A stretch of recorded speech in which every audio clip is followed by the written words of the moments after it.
할렐루야. 우리 예수님 한 분만이 온 열방 안에서 칭송받기에 합당하신 분이십니다. 하나님의 말씀은 누가복음입니다.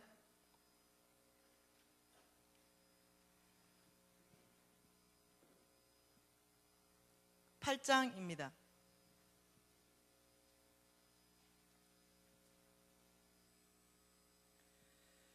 누가복음 8장 22절부터 25절까지 우리가 한 목소리로 같이 읽도록 하겠습니다.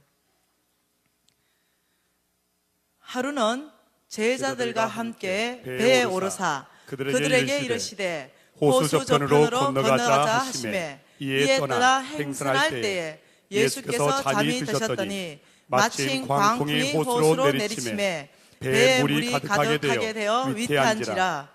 제자들이 나와 깨워 이르되 주여 주여 우리가 죽겠나이다 한데 예수께서 잠을 깨사 바람과 물결을 꾸짖으시니 이에 그쳐 잔잔하여 지더라. 제자들에게 이르시되 너희 믿음이 어디 있느냐 하시니 그들이 두려워하고 놀랍게 여겨 서로 말하되 그가 누구이기에 바람과 물을 명하며 순종하는가 하더라. 아멘. 자, 오늘 이 말씀의 배경은 이렇습니다. 예수님께서 이 제자들에게 말씀하셨어요. 우리가 호수를 건너서 그 건너편으로 건너가자 이렇게 말하는 거예요. 여기에 호수는요, 우리 한국 개념으로 생각하면 안 됩니다.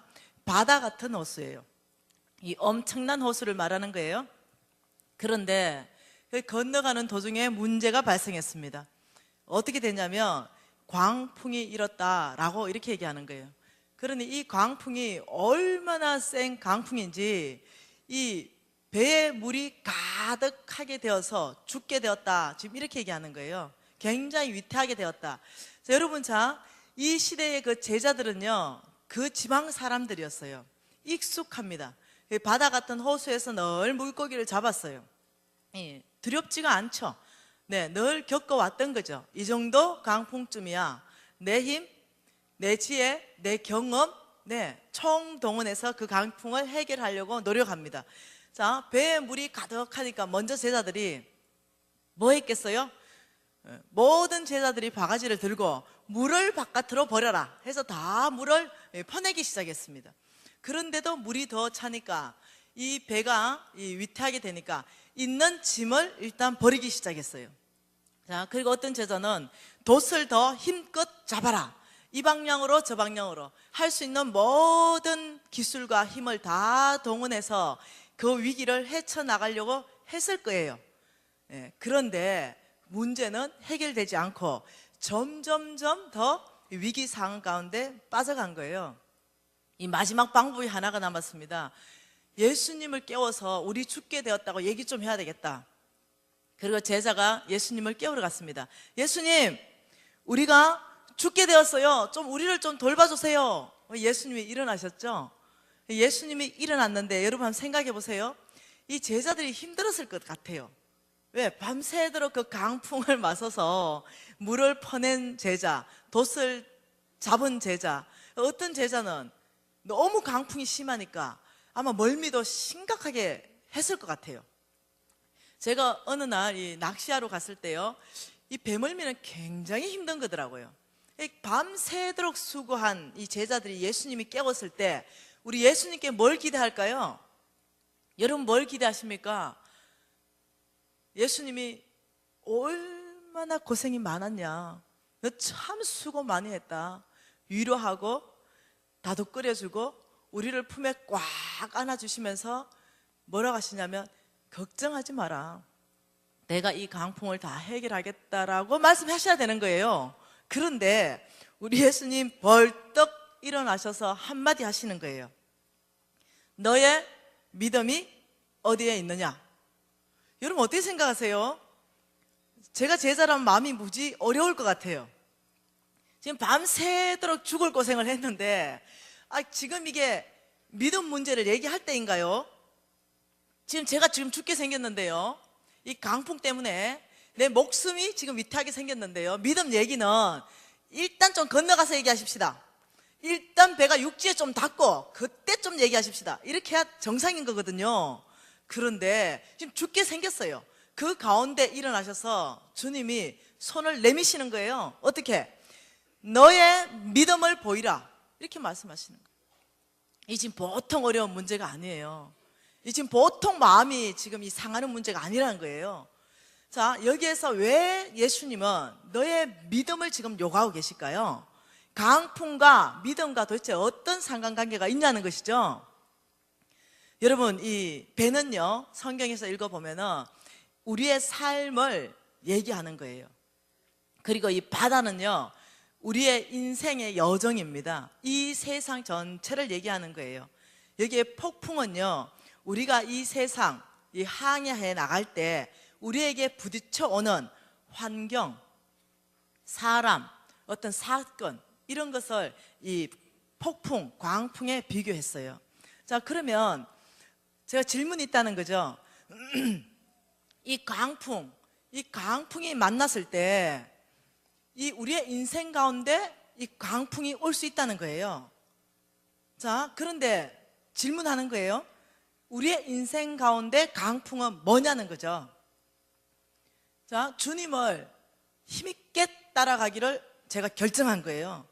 정말 주님만 섬기기 위해서 목숨까지 바치는 걸 아깝게 생각하지 않았던 거예요. 정말로 교회에 헌신했던 거예요. 정말 주님을 그렇게 따라가고자 원했는데 과연 우리의 인생에 광풍은 올 수 있냐? 이게 질문이라는 거예요. 자, 여기에서 이 강풍은 이겁니다. 우리가 살아가면서 이 사람 사이의 관계가 깨지는 거예요. 부부 간의 관계가 완전히 깨지는 거예요. 이거 강풍인 거예요. 부모와 자식 간의 이 관계가 깨지는 거예요. 여러분, 이 강풍인 거예요. 여러분, 이게 여러분이 살아가다가 도저히 의학으로는 치유할 수 없습니다. 이제는 당신은 몇 개월 남지 않았습니다. 이거 지금 건강에 강풍 만난 거예요. 우리가 사업을 하는데 완전히 부도나 버렸어요. 완전히 그냥 모든 걸 잃어버렸어요. 그래서 정말로 거지가 되는 거예요. 바깥에 정말 쫓겨나야 되는 상황이 온 거예요. 여러분, 이것은 인생 가운데 광풍이 온 것입니다. 그러면 질문이 있다는 것이에요. 여러분, 오늘 어느 분이 지금 여기에 계신 분 중에 인생의 강풍 만난 분 계시냐는 거예요. 혹시 있냐는 거예요. 그렇다면 이렇게 생각하는 거예요. 내가 무슨 이 죄를 졌는가? 왜? 여러분 생각에는 이 광풍이 올 때는 요나를 떠올리거든요. 하나님의 뜻과 반대로 갈 때 광풍이 온다. 이게 먼저 딱 떠오르는 거예요. 그래서 내 인생 가운데 강풍이 올 때 바로 내가 무슨 죄를 졌나? 하나님 앞에 이렇게 심각하게 정죄감에 빠져버리는 거예요. 죄의식에 사로잡혀 버립니다. 그리고는 또 그래요. 하나님 성품 자체를 의심하게 돼요. 하나님은 나를 사랑하지 않으신가 보다. 조금 더 심각하게 나갑니다. 그럼 이렇게 말해요. 이 강풍은 내가 원인이 아니야. 누구 때문에, 남편 때문에, 시어머니 때문에, 친구 때문에 그 강풍의 원인을 다른 사람에게, 남에게서 다 찾고 싶어 해요. 예, 좀 더 심각하면은요, 이제는 어떠냐면 우울증으로 갑니다. 자기 연민. 나는 불쌍해. 난 너무 불쌍해. 왜? 자기가 해결할 수 없기 때문에. 그리고는 극단적인 선택을 하게 됩니다. 자, 여러분, 이 강풍 만나게 됐을 때 지금 이 네 가지는 건강하지 않는 반응이에요. 예, 이런 반응들이 올라온다는 거예요. 왜 그럴까요? 예, 이 강풍의 원인과 하나님을 모르기 때문에 그래요. 자, 여러분, 질문했습니다. 제가 이 인생 가운데, 내 인생 가운데 이 강풍, 주님을 그렇게 따라가고 헌신을 다했고 충성을 다한 내 삶 안에 강풍은 올 수 있는가? 어떻게 생각하세요? 자, 오늘 이 본문에 보니까 출발점이 예수님에게서 출발했다는 거예요. 예수님이 먼저 뭐라고 말씀하셨냐면은 호수 저편으로 건너가자 라고 말씀하셨고, 오늘 그 배에는 예수님이 타고 계신 그 배라는 거예요. 그런데 강풍 만난 거예요. 예수님에게서 출발됐고 예수님이 타고 계신 그 배가 강풍 만났다면 우리 인생 가운데 예수님을 따라 살려고 충성을 다하는 그 삶 안에 강풍은 올 수 있다는 것이에요. 여러분이 잘못하지 않았다 하더라도 강풍은 올 수 있다는 거예요. 여러분이 그걸 인정하셔야만이 건강하게 이 강풍을 뚫고 나갈 수 있는 것이에요. 헤쳐나갈 수 있는 것입니다. 그래서 오늘 이 강풍, 여러분 안에는 어떤 강풍이 있는지 저 역시도 인생 안에서 강풍 만난 적이 있었던 것이에요. 그래서 이 건강하지 않는 반응을 하기 시작했습니다. 내가 죄를 졌는가? 제가 점검하기 시작했죠. 하나님은 날 사랑하지 않는 것 같아요. 정말로 제가 보증을 서서 강풍 만났는데요, 정말 내 돈을 떼먹고 간 모든 사정들을 원망하기 시작했어요. 근데 더 이상 소망이 없는 거예요.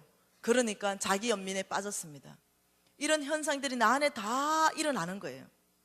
그런데요, 여러분, 저는 원래 어떤 사람이었냐면은 믿음의 용사였던 사람이에요. 여러분 중에요, 잘 나갈 때,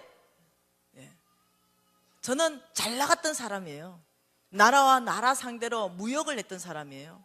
저는 대학 다닐 때부터 저는 사업에 뛰어들어서 대성공을 거둔 사람이에요. 저는 부부간의 관계도 굉장히 좋은 원만한 관계예요. 자녀와도 어떠한 경우 하나도 제 인생 가운데 결핍이 없었어요. 모든 사람이 저를 볼 때, 와, 미진자매는 믿음의 용사입니다 라고 다 저를 칭찬해 줬어요. 여러분, 잘 나갈 때 그 믿음요, 그것은 다른 사람도 그렇게 할 수 있어요. 모든 것이 평안할 때 그 믿음 말입니까? 네, 누구든지 할 수 있습니다. 그럴 때는 누구든지 믿음의 용사 같아요. 그런데요, 우리의 그 믿음의 현 주소는 언제 드러나냐면 풍랑 만났을 때 드러난다는 거예요. 나의 모든 안정감, 돈이 다 사라졌어요. 나의 모든 안정감, 건강, 나는 이 건강 하나는 자신 있다. 건강이 다 사라졌어요. 나의 모든 안정감, 사람과의 원만한 이 대인관계 다 사라졌어요. 여러분, 인생 가운데 정말로 홀로 외로운 시기, 모든 것이 무너진 그때가 강풍 만날 때예요. 자, 여러분, 이 강풍 안에서 여러분의 믿음의 현 주소가 지금 드러난다는 거예요. 저는요, 쫄딱 망하고 거지가 되었어요. 이 50억을 부도냈습니다. 모든 재물을 다 날렸어요. 보증으로 다 날렸습니다. 그리고 빌딩도 날아가고 집도 땅도 이 모든 것이 날아가고 정말 입은 옷 한 벌 그대로 바깥에 쫓겨났어요. 저는 제가 굉장히 믿음이 좋은 사람인지 알고 있었어요. 평생을. 그랬는데 여러분, 제가 그 풍랑 안에서 저의 믿음을 봤을 때는요, 죄송해요, 제로였어요. 믿음이 전혀 없어졌어요. 하나님도 안에 계신 것처럼 느껴질 만큼 믿음이 없어져 버리더라고요. 그때 이 강풍 안에서 제가 제 자신과 직면했어야만 되는 거예요. 그러니 이 강풍 안에서 제가 제 자신을 보니 저의 모든 안정감은 제가 늘 이렇게 고백했죠. 하나님, 당신만이 나의 소망입니다. 늘 그렇게 고백했어요. 하나님, 예수 그리스도만이 나의 힘이십니다. 늘 이렇게 고백했습니다. 예수 그리스도만이 나의 반석 되십니다. 늘 이렇게 고백했어요. 근데요, 아니던데요. 이 강풍 안에서 나의 믿음의 현 주소를 딱 보니 저의 안정감은 예수님이 아니었어요. 잔고가 많은 통장이었습니다. 돈이었습니다. 돈이 통장 안에 든든하게 많으니까 내가 마음이 든든했어요. 여러분, 참 놀랍죠? 근데 그 돈이 잔고가 점점 줄어들고 마이너스로 내려가기 시작하고 부도나고 완전히 돈이 끝나니까 흔들리기 시작했어요. 저의 믿음은 송두리째 흔들리기 시작했습니다. 그래서 오늘 예수님께서 제자들을 아신 거예요. 예수님이 먼저 시작했습니다. 어떻게? 호수 저편으로 건너가자 라고 얘기했어요. 근데 제자들은 이 강풍, 이 환경이 닥치니까 예수님에게서 시작된 거 다 잊어버렸어요. 까마득하게 잊어버립니다. 그리고 이 환경, 거센 비바람이 나를 덮쳐서 죽일 것 같은 이 환경의 두려움에 잡히기 시작했어요. 환경에 반응하기 시작했습니다. 우리 예수님이 정확하게 그 중심을 보신 거예요. 그리고 예수님이 말씀하신 거예요. 너의 믿음이 어디 있느냐? 이 말씀인 거예요. 어디 갔냐는 거죠. 여러분, 이 강풍은요, 왜 이 강풍의 그 한중간에 주님께서 계시면서 이 말씀을 했을까요? 여기에 열쇠가 있는 걸 발견하셔야 됩니다. 여러분, 이 성령으로 감동된 지금 이 하나님의 말씀은 오늘 살아가는 저와 여러분에게도 동일한 말씀이라는 거예요. 왜 저희들에게 이 말씀으로 저희들에게 말씀하시냐는 거예요. 강풍을 소멸시킬 수 있는 유일한 길이 있다. 강풍을 지나가게 할 수 있는 유일한 길이 있는데 그게 키가 믿음이라 하는 걸 지금 말씀하고 계신 거예요. 너의 믿음이 이 강풍을 소멸하게 할 것이다. 너의 믿음이 이 강풍을 지나가게 하실 것이다. 지금 이 말씀하고 계신 거예요. 여러분, 우리요, 강풍 만났을 때 우리의 믿음이 정금같이 될 때예요. 이때가요, 환경에 반응할 때가 아니고 하나님의 말씀에 더 안정감을 두기로 결정하고 훈련할 때입니다. 여러분, 그래야 여러분 이 강풍이 지나간다는 걸 눈치를 채셔야 돼요. 환경에 반응하기 시작하면은요, 이런 현상이 일어나요.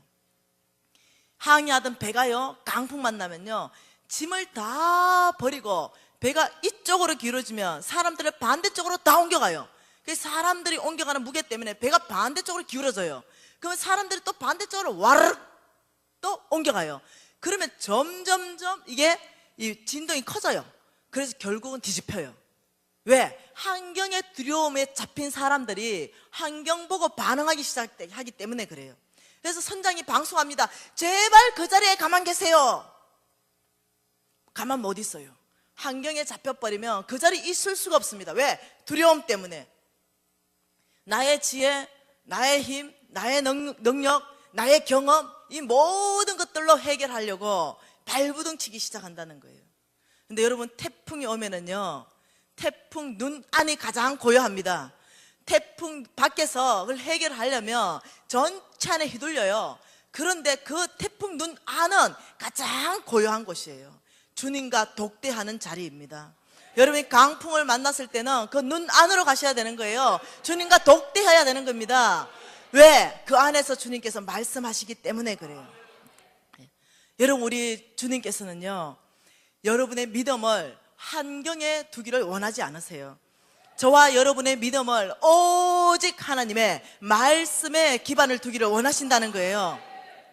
저는 이것을 배웠어야만 됐었습니다. 왜냐하면요, 인생 가운데 강풍을 만났기 때문에 내 힘으로 해결해 보려고 발부둥 쳤어요. 내 지혜로 해결해 보려고 발부둥 쳤습니다. 그러면 그럴수록 더 어려운 상황만 만들게 되었어요. 그리고는 결국 온전하게 망했습니다. 예, 10,000원짜리 하나 없이 쫄딱 망한 거예요.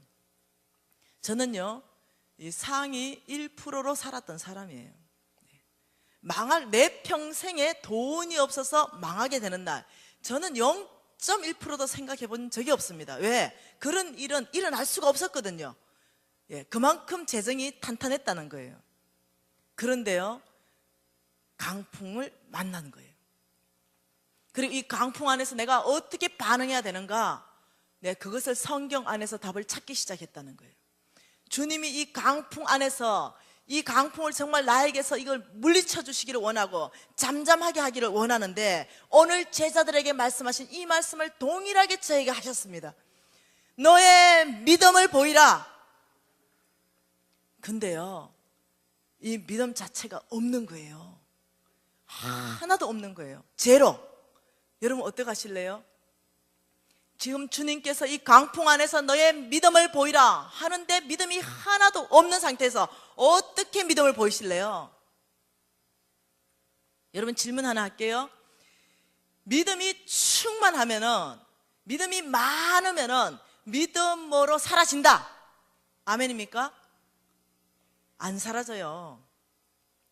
여러분, 예수 처음 믿을 때 여러분 그 믿음보다 10년 지났는데요, 훨씬 더 여러분 성장해 있어요. 맞나요? 근데 생각해 보세요. 하나님 음성에 순종하고 믿음으로 사라지든지. 자, 10년 지나고 더 10년이 지났습니다. 하나님이 여러분 가운데 믿음을 더 성장시키셨어요. 여러분, 하나님께 순종하는 삶, 믿음으로 사는 삶 사라지시던가요? 자, 10년이 더 지났습니다. 30년 신앙이 되었어요.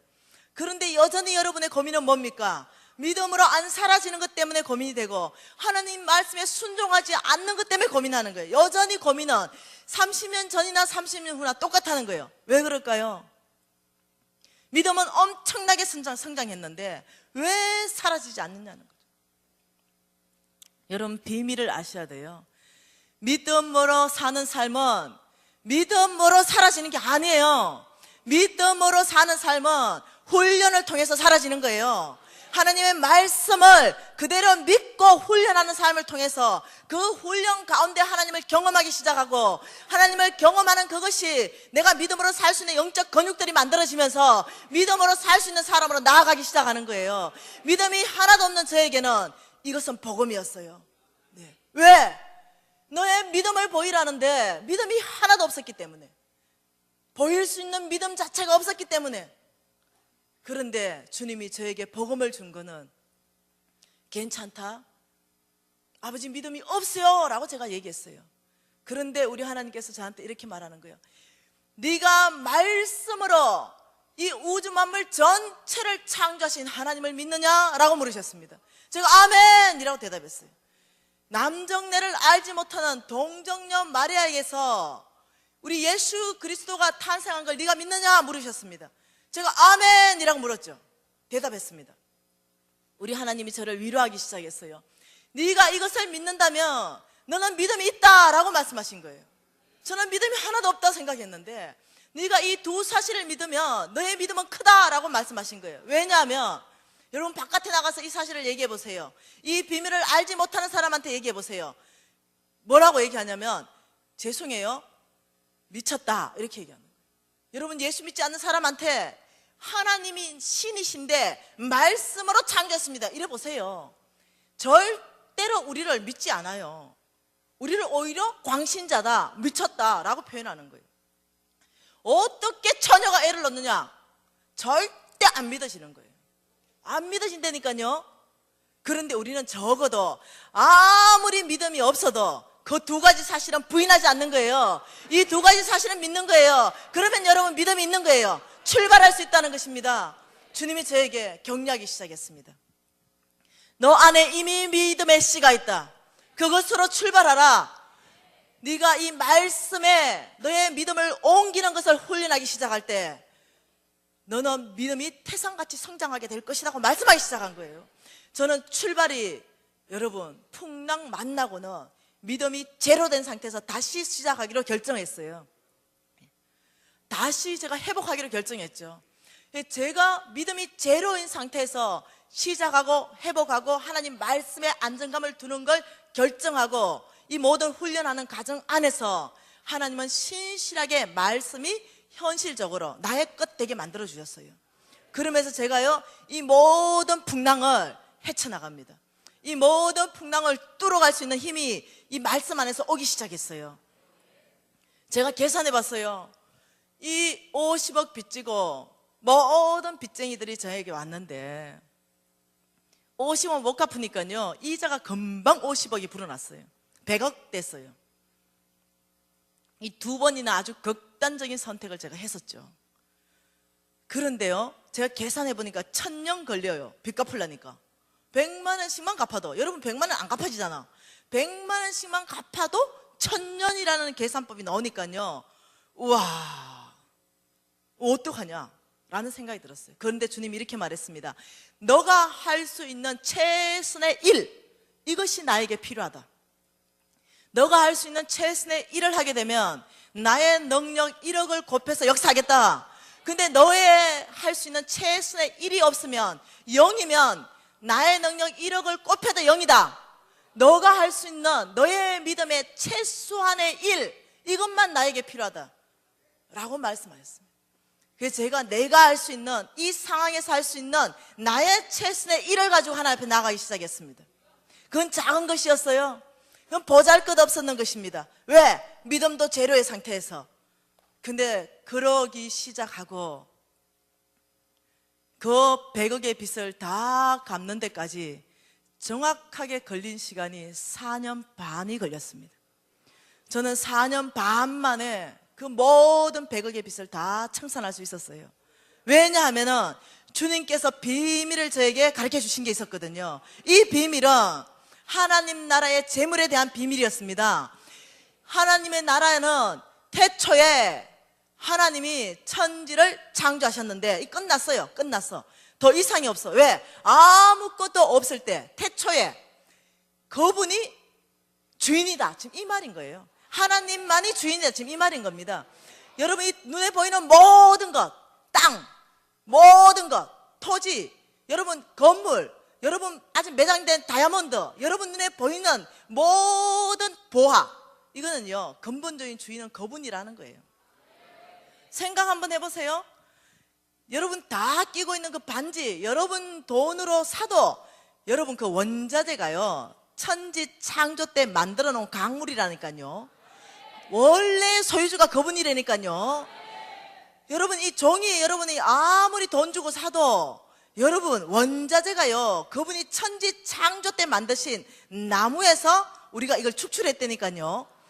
여러분 주위를 다 살펴보세요. 그분에게 원자재를 빌려 쓰지 않은 게 단 한 개도 없는 거예요. 여러분이 아셔야 되는 게 있어요. 그분만이 물질의 주인이라는 걸 아셔야 돼요. 예, 그리고 그분은 그분에게 맞는 사람에게 그걸 준다는 거예요. 궁금한 게 있다는 거예요. 그러면 하나님 나라 안에 전체 안에 이 하나님이 무한한 자원이 있고 제한 없는 자원이 있다 그랬는데, 이 무한한 자원과 이 제한 없는 이 자원은 도대체 어디에 있냐는 거예요. 어디에 있냐는 거죠. 놀라운 비밀이 말씀 안에 다 있다는 거예요. 그리고 도대체 그 재물은 어떤 형태로 보관되어 있냐는 거죠. 어떤 형태로 보관되어 있는 거. 그리고 이 재물을 하나님께서는 이제 재물을 주실 사람을 찾는다라고 성경이 말하고 있습니다. 나의 재물을 받을 사람을 준비시켜라. 나의 재물을 내가 누구에게 주겠다라고 말한 그 사람들이 성경에 나는 이런 사람에게 그 재물을 주겠다는 그런 사람들이 있다는 거예요. 하나님의 재물은 아무에게 주는 게 아니에요. 하나님의 재물을 받는 사람은 이 말씀 안에 이러한 사람은 나의 재물을 받게 될 것이다 명확하게 명시하고 있다는 것입니다. 이 4일 전체를 통해서 우리는 이것을 공부할 것입니다. 이것을 정말 말씀 안에서 배울 거예요. 그래서 정말 하나님의 재물을 움직일 수 있는 사람들 다 될 줄 제가 믿는 것입니다. 여러분, 우리가 왜 하나님을 이 풍랑 가운데서 신뢰할 수 있습니까? 이 도저히 믿음이 다 제로인 베이스, 아무것도 없는 같은 이 절망과 이 소망이 사라진 지금 이 상황, 이 밑바닥에서 우리는 왜 다시 소망을 얻을 수 있습니까? 왜 다시 한번 다시 해보자, 나도 할 수 있어, 이렇게 왜 우리가 희망에 불탈 수 있습니까? 그것은요 오직 하나님의 성품을 알 때입니다. 여러분이 하나님의 성품을 알 때, 그때 여러분 안에 다시 새로운 희망과 소망이 충만하게 되는 것이에요. 그래서 여러분 말씀 안에서 하나님은 어떤 분인가, 이걸 여러분이 보시게 되는 거예요. 이 4일 전체 안에서 그런 걸 보실 거예요. 오늘 잠깐 보도록 하십시다. 하나님은 어떤 분이신가, 출애굽기 말씀을 한번 보고 싶습니다.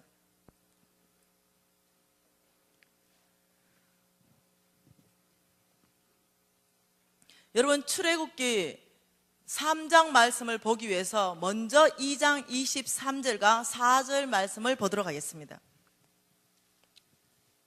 같이 한번 읽을게요. 여러 해 후에 애굽 왕은 죽었고 이스라엘 자손은 고된 노동으로 말미암아 탄식하며 부르짖으니 그 고된 노동으로 말미암아 부르짖는 소리가 하나님께 상달된지라. 하나님이 그들의 고통 소리를 들으시고 하나님이 아브라함과 이삭과 야곱에게 세운 그 언약을 기억하셨더라. 아멘. 여러분, 이 말씀의 배경은 이렇습니다. 이스라엘 민족이 애굽 땅의 노예의 신분으로 오랜 동안 이 고통 가운데 있게 되는 거예요. 오랜 세월입니다. 400년의 세월이에요. 너무 고통스럽고 너무 힘드니까 그때서야 하나님을 기억한 거예요. 그때서야. 그래서 어떻게 했냐니, 아빠 힘들어요, 이렇게 부르짖었다는 거예요. 아빠 나 너무 고통스러워요, 이렇게 부르짖었다는 거예요. 이래 부르짖으니 하나님께서 그 소리를 들으셨다, 이렇게 얘기하는 거예요. 하나님은요, 약속의 하나님이십니다.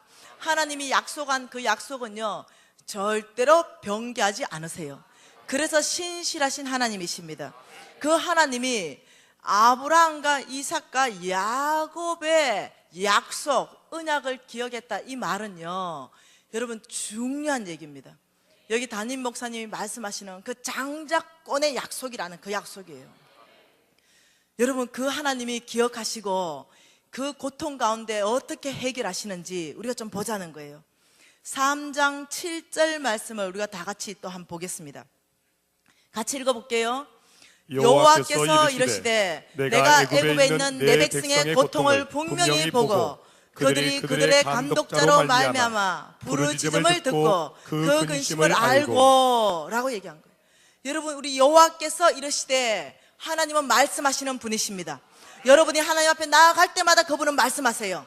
네, 누구든지 나아가기만 하는 음성 들을 수 있는 것입니다. 예, 여러분이 이 하나님 앞에 나아가실 때 놀랍게도 하나님은요, 여러분에게 말씀하기 시작하시는 겁니다. 하나님 앞에 나아갔어요. 왜? 고통 가운데 있는 이스라엘 백성이 나아갔습니다. 고통스럽다고 말하는데 여기에 동사가 3개 나오잖아요. 뭡니까? 보다, 듣다, 알다. 하나님께서 이렇게 말합니다. 그 부르짖는 내 백성의 그 고통 소리를 내가 귀로 들을 뿐만 아니라 나의 눈으로 지금 그 고통을 보았다. 그러니 우리는 너무 고통스러우면요, 하나님 앞에 말도 안 나와, 기도도 안 나와, 주여, 아빠, 이 말밖에 안 나온다니까. 그런데 이 근심이란 말은요, 내 심장 안에서 너무 근심이 되어서 죽게 생긴 그것까지도 안다, 말도 안 한 내가 너의 근심도 안다 하시는 분이에요. 하나님은 보시고 들으시고 아신다는 거예요. 우리 하나님은 그러하신 분이에요. 여러분, 너무 고통스럽습니까? 너무 이 풍랑이나 이 지금 태풍 가운데서 힘드세요? 헛된 위로자를 찾아가지 마세요. 여러분, 이 너무 큰 이 고통 가운데 세상 사람들은 헛된 위로자를 찾아갑니다. 예, 술로 찾아가요. 왜? 잊어버리기 위해서, 잠깐이라도 이 고통을 모면하기 위해서. 네, 도박으로 빠져들기 시작합니다. 예, 어떤 경우는 성중독으로 가기도 시작해요. 어떤 경우는 폭력으로 나오기도 시작합니다.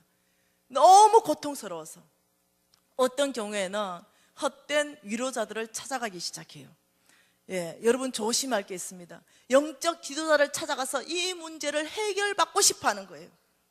그런데요, 우리 영적 지도자를 찾아가는 거 굉장히 중요해요. 왜? 하나님 앞에 이 문제를 해결하기 위해서 중보기도 하기 때문에 그래요. 함께 손잡아서 울어줄 수 있는 사람이 있기 때문에 그래요. 그런데 그분이 이 문제를 해결할 수 있습니까? 1%도 해결할 수 없어요. 1%도 도움을 줄 수 없습니다. 그분의 기도가 하나님의 능력을 역사하게 만들지는 모르지만 그분 자체가 그것을 해결하지 못한다는 것이에요. 근데 여러분, 이 고통 속에 있을 때 지혜로운 자는 하나님을 찾아갑니다. 하나님 앞에, 하나님 저 힘들어요, 아빠 저 고통스러워요, 나아갈 때 하나님께서는 내가 너의 고통을 보았다, 내가 너의 그 부르짖는 소리를 들었다, 네가 말하지 못하는 그 근심까지도 내가 알고 있다. 그런데 나에게는 대책이 있다. 여러분, 이 대책이 뭡니까? 8절 말씀입니다. 같이 읽겠습니다. 내가 내려가서 그들을 애굽인의 손에서 건져내고 그들을 그 땅에서 인도하여 아름답고 광대한 땅, 젖과 꿀이 흐르는 땅, 곧 가나안 족속, 헷 족속, 아모리 족속, 브리스 족속, 휘 족속, 여부소 족속 지방을 데려가려 하노라. 아멘. 동사 3개 나옵니다. 내려가겠다, 건져내겠다, 내가 데려가겠다. 여러분, 지금 하나님은 헛된 위로자가 아니에요. 하나님은 너의 그 고통 가운데, 너의 그 부르짖는 가운데, 너의 그 절망 가운데, 너의 그 태풍 가운데, 너의 그 풍랑 가운데 내가 내려가기를 원한다 라고 말씀하시는 거예요. 내가 너에게 내려가기를 원한다. 그래서 그 고통을 주는 애굽인의 손, 그 문제 가운데서 내가 너를 반드시 건져내겠다. 그래서 그 건져내서 약속의 땅, 아브라함의 땅, 아브라함에게 주겠다 한 그 약속의 땅, 젖과 꿀이 흐르는 땅, 하나님의 풍성한 것들이 있는 그 땅으로 내가 반드시 인도하여 너를 데려가겠다. 이 하시는 말씀이 하나님의 말씀이십니다.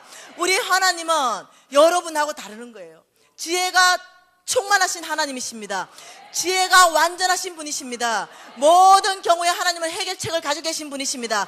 그 하나님이 말씀하시길, 오늘 너의 모든 문제를 나에게 열어보이라. 너의 모든 그 풍랑을 나에게 가져와라. 너의 그 고통을 나에게 열어보이기 시작해라. 내가 그 고통 가운데 내려가기를 원한다. 내가 너의 그 풍랑을 해결하기를 원한다. 나에게 그것을 가져와라. 여러분, 우리 하나님은 지금 이때가 여러분의 이 모든 고통을 잠재울 때라고 말씀하시는 거예요. 우리가 응답하는 것은 하나밖에 없습니다. 아버지, 시작하겠습니다. 나의 믿음의 현주소는 이거지만은 제가 믿음으로 사는 삶을 훈련할 것이며 제가 말씀에 기반을 두는 삶을 훈련할 것입니다. 아버지, 제가 할 수 있는 일만 제가 드리겠습니다. 하나님의 능력 1억이 저의 모든 이 고통 가운데서 해결하실 것입니다. 여러분, 믿음으로 반응하는 이 믿음이 필요한 것입니다. 우리 하나님은 이러신 분이에요. 저는 제 인생 가운데 해결할 수 없는 풍랑 가운데, 너무 절망과 좌절 가운데 이것을 보았어요. 하나님의 성품을 보았습니다. 이 하나님의 성품 안에 제가 안정감을 두는 걸 보았어요. 여러분, 한 구절 더 보겠습니다. 민수기 23장 말씀입니다.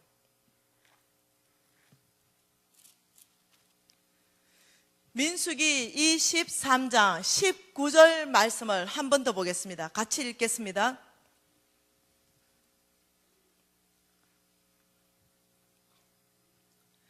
하나님은 사람이 아니시니 거짓말을 하지 않으시고 인생도 아니시니 후회가 없으시도다. 어찌 그 말씀한 바를 행하지 아니하시며 하신 말씀을 실행하지 아니하시랴. 아멘. 아멘. 여러분, 우리 하나님은 사람이 아니십니다. 사람처럼 했던 약속을 취소하는 분이 아니세요. 사람처럼 약속했던 것을 빵꾸내고 정말 약속했던 것을 없었던 걸로 하시는 분이 아니라는 거예요. 우리 하나님은 사람이 아니시기 때문에 그 약속하신 말씀을 반드시 내가 실행하겠다. 내가 그것을 반드시 행해서 살아계신 하나님을 내가 나타내 보이겠다. 이렇게 말씀하시는 거예요. 우리 하나님 그 성품 자체가 우리가 신뢰할 만하신 분이에요. 여러분, 이런 하나님 앞에 여러분의 문제를 가져 나오지 않으시겠습니까? 여러분, 이 4일 전체 안에서 여러분 정말 이거 한번 끝장 보지 않으시겠어요? 정말 하나님께서 주시겠다는 이 축복 여러분 나의 것 만들어내지 않겠습니까? 이 4일 전체 안에서 하나님이 어떤 사람이 하나님의 재물을 받는가 비밀을 보이실 거예요. 저는요, 이 대전에 처음 집회 와요. 처음 오는 것입니다. 제가 앞으로 남은 생애에 집회를 매주 집회를 한다 하더라도 우리나라 전 세계, 전 세계권 빼고도 우리나라의 모든 교회에 앞으로 1%도 못 다니는 거예요. 그 중에 대전에 처음으로 내려오게 하나님 하신 거예요. 여러분, CTS에서 오셨다고 얘기하는데 여러분 이제 증명이 되니까 좋으네요. CTS에서 여러 번 녹화를 요청했습니다. 제가 시간 없다라고 거절했어요. 여러 번 그 요청에 응할 수가 없었어요. 그런데 주님께서요, 대전 한박교회를 가라라고 말씀하셨어요. 왜 그러실까요? 하나님의 축복이 계획되어 있는 줄 믿습니다. 2년 전에 저를 직접 만나지도 않고 어떤 한 자매가 저의 인터넷 강의를 들었다라고 얘기해요. 근데 이 인터넷 강의를 들을 그 시점에 이 자매는 부도 난 상태였어요. 굉장히 이 소망이 끊어진 상태였다는 것이에요. 그런데 그 제 강의를 쭉 듣는데 정말 저 말이 참말이란 말인가, 진실이란 말인가, 하나님은 정말 하나님의 재물을 옮겨 놓는단 말인가, 부의 이동은 시작됐단 말인가, 저 말이 사실이라면 내가 마지막으로 저렇게 한번 살아버리라 라고 결정했다는 거예요. 근데요, 작년 10월입니다. 제 비서를 통해서 제가 이 스케줄 전체를 조정하고 있는데 이상한 스케줄이 하나 왔어요. 그것은 뭐냐면 기업 안에 가서 제가 강의를 해야 되는 스케줄이었어요. 그 기업에 가니 그 사장, 2년 전에 부도 나서 소망이 완전히 끊어졌던 그 사장이 저를 초청한 거예요. 그러면서 그 기업 전체를 저를 데려다면서 보여주기 시작하는 거예요. 제가 2년 전에 일했던 사람입니다. 근데 왜 간사님을 초청했냐면 간사님의 그 수고에 대한 열매가 있다는 걸 보여주고 싶었다는 거예요. 그래서 깜짝 놀랐어요. 그리고 내가 얘기했습니다. 당신의 이 말을 증명해 줄 수 있는 사람을 불러라 그랬어요. 그 담임 목사님을 불렀습니다. 이 지금 담임 목사님 앞에 당신에게 일어난 걸 사실만 얘기하라 그랬어요. 그리고 간사님께서 가르쳐 주신 그 하나님의 재정 원칙을 훈련하기로 결정했습니다. 그리고 그 훈련하면서 그 삶을 살아내고 있는데 놀라운 일이 일어나기 시작했습니다. 2년 만에 함께 사역하는 직원들이 150명으로 늘어갔습니다. 월 매출액이 지금 150억을 넘어가고 있습니다. 저는 2년 전에 사업에 실패하고 저는 정말 극단적인 선택을 하려고 했는데 간사님이 저를 살리셨습니다. 이렇게 말하는 거예요. 간사님의 그 메시지가 저를 살리셨습니다. 그래서 제가 정말 그 하나님의 원칙대로 살기 시작할 때부터 제 모든 삶이 바뀌었는데 이걸 다 보여주고 싶었다는 거예요. 그래서 제가요, 그 다음날 갈 때는 우리 왕의 재정학교 책임자를 또 데려갔어요. 액팅 책임자. 왜? 이 사실을 나 혼자 볼 수가 없는 거예요. 너가 다시 너 두 귀로 듣고 이 모든 걸 보고 네가 간증해라. 제3자를 또 데려갔어요. 너무 하나님이 놀라운 일을 행하셨기 때문에. 그리고 이 자매가 이렇게 말하는 거예요. 미진 간사님, 간사님께서 말씀하실 때 하나님의 부가 이동될 것이다. 하나님의 부가 이동될 때 여러분 그 부가 나에게 올 때 그걸 잡으시고 정말로 하나님의 성부가 되기 시작하면은 여러분 10%로 벤저 타십시오. 10%로 100평짜리 아파트 사십시오. 10%로 빌딩 사세요. 10%만 충분합니다. 90%는 하나님 나라 확장하는 데 쓰십시오 라고 얘기했다는 거예요. 그런데 그 담임 목사님 하시는 말씀이 지금 이 집사님이 90% 하나님 나라에 다 헌금하고 있다는 거예요. 제가 깜짝 놀랐어요. 깜짝 놀랐어요. 왜? 제가 도전 받았거든요. 지금 제가요 10%로 살고 있거든요. 제가 정말 90% 하나님 나라 확장하고 있거든요. 근데 저와 같은 사람이 또 일어났단 말인가?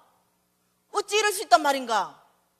그래서 제가요 10%가 얼마예요?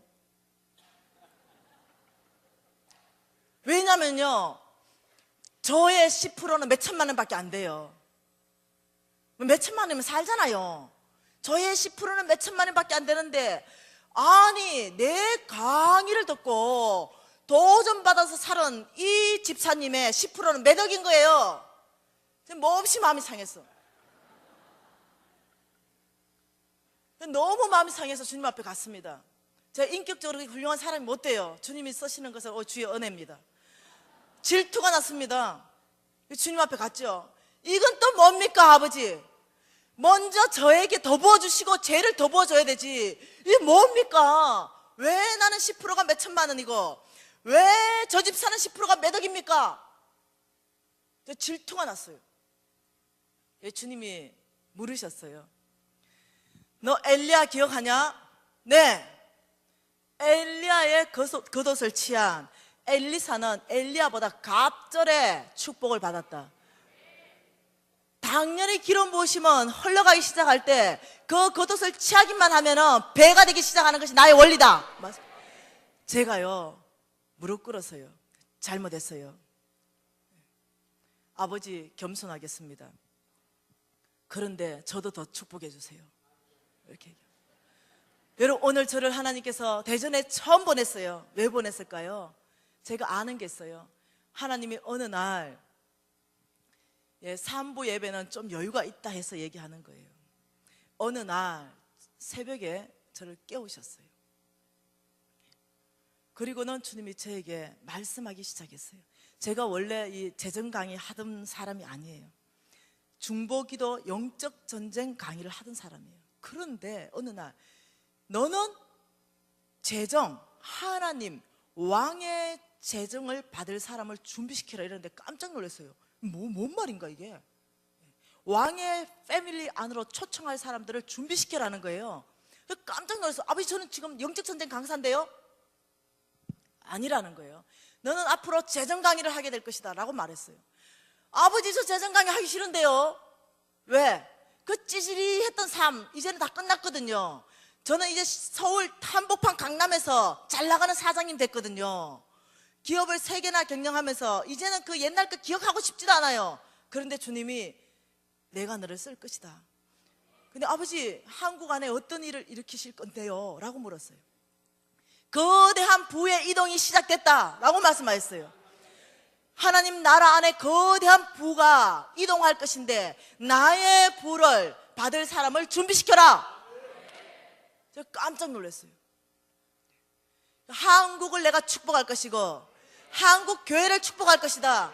그래서 이 교회를 통해서 통일을 준비할 것이고 온 열방 안에 내가 축복하는 제사장 교회로 쓰겠다는 거, 우리나라를. 제가 깜짝 놀랐어요. 모든 사람이 한국교회 이제 희망은 끝났다, 한국교회 소망은 끝났다, 마이너스 성장하겠다는데 그건 거짓말이에요. 예수님은 전에도 이기셨고 현재도 이기고 계시고 미래도 이기실 것입니다. 우리 예수님만이 승리하실 거예요. 우리 예수님만이 이 한국을 축복하시고 이 축복한 한국, 특히 교회를 축복하시고 이 교회를 통하여 온 땅을 축복하시며 통일을 준비하실 거예요. 그 일을 위하여 한국 안에 특히 교회 안으로 재물을 움직이셨다고 말씀하신 거예요.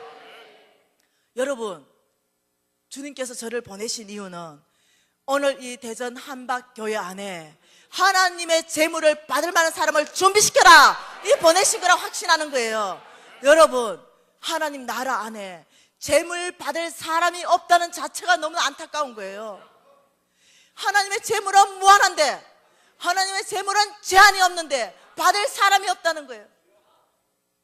여러분 받지 않겠습니까?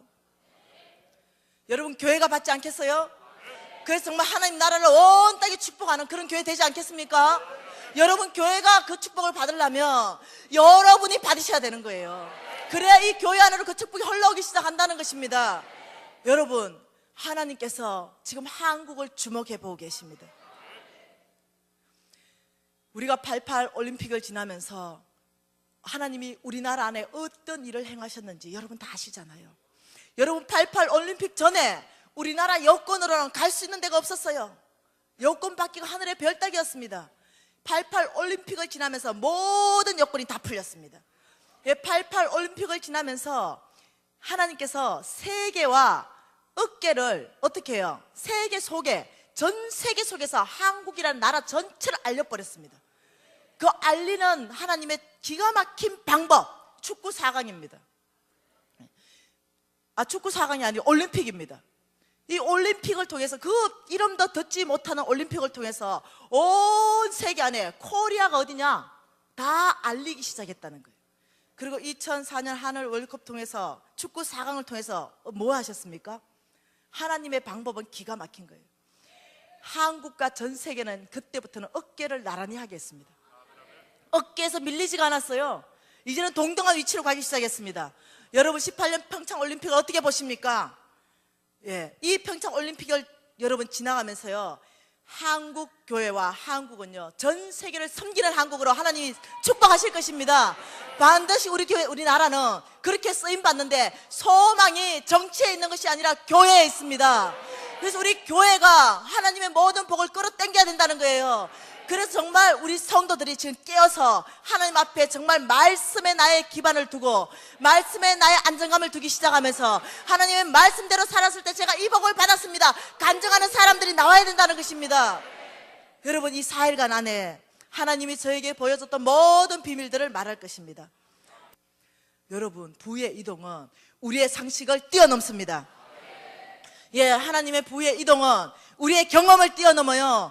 예, 하나님의 부의 이동은 여러분의 생각을 초월합니다. 여러분의 생각, 여러분의 상식, 여러분의 경험을 가지고 하나님을 제한하지 마세요. 제가 이 일을 겪으면서 회개했습니다. 아버지, 제가 하나님을 제한했습니다. 아버지, 제가 주님 앞에 회개합니다. 나에게 능치 못한 일이 있겠느냐? 라고 말씀하신 하나님.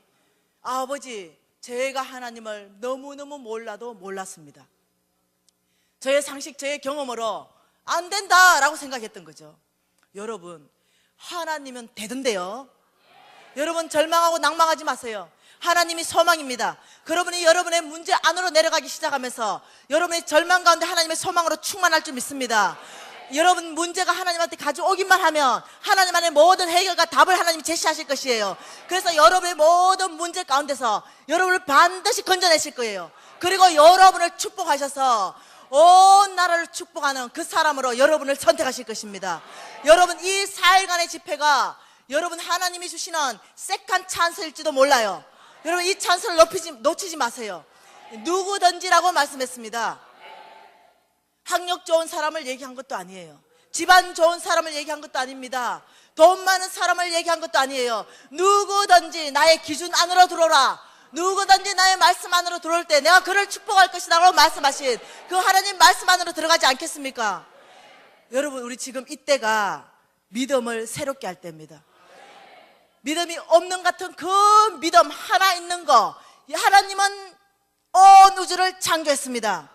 예수님만이 나의 구주입니다 고백할 수 있다면 이 삶을 다 살아낼 수 있는 것입니다. 누구든지 가능하다는 것입니다. 우리 지금 이 시간에 하나님 앞에, 아버지, 제가 이 4일 안에 끝장 보겠습니다.